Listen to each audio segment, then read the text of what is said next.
It's got 4 wheels and fantastic flavor. It's a food truck, of course, and it's coming to a neighborhood near you.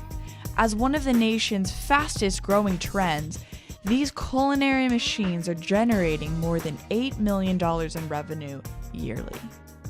We spoke with a young couple fracking their way into this booming business. I think we, as like most people, have been interested in the food truck craze for a couple of years, and I've always thought that'd be really cool to have a food truck. But I never could afford to leave my job, a steady job, to try to make it with a food truck. And about a month ago, I got laid off from the oil field, and that took care of my problem of leaving my job. So we talked about it and we prayed about it, and this truck was for sale, and the doors opened, and we got the trailer.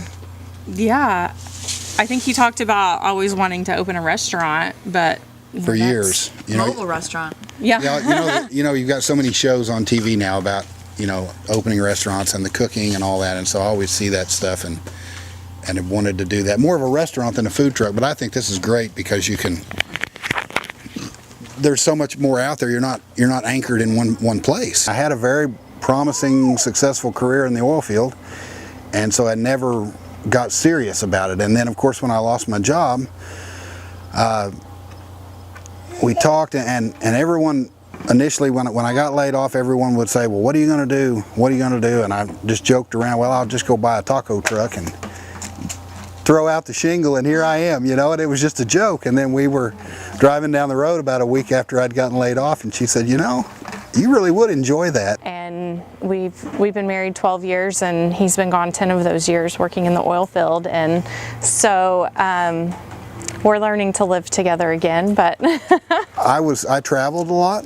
I would be gone 3 to 4 weeks at a time and be home for a week and then be gone again. And so having a 2-year-old and a 5-year-old and missing a lot of that stuff was pretty hard on me. And this has been a blessing. It's been awesome. I think I had this impression as a food truck owner of getting out and talking with customers and shaking hands and smiling, and it wasn't any of that. It was in my corner of the trailer turning those waffle irons and making the food. So this has kind of been Jason's dream, and I'm just following and along for the ride, I guess.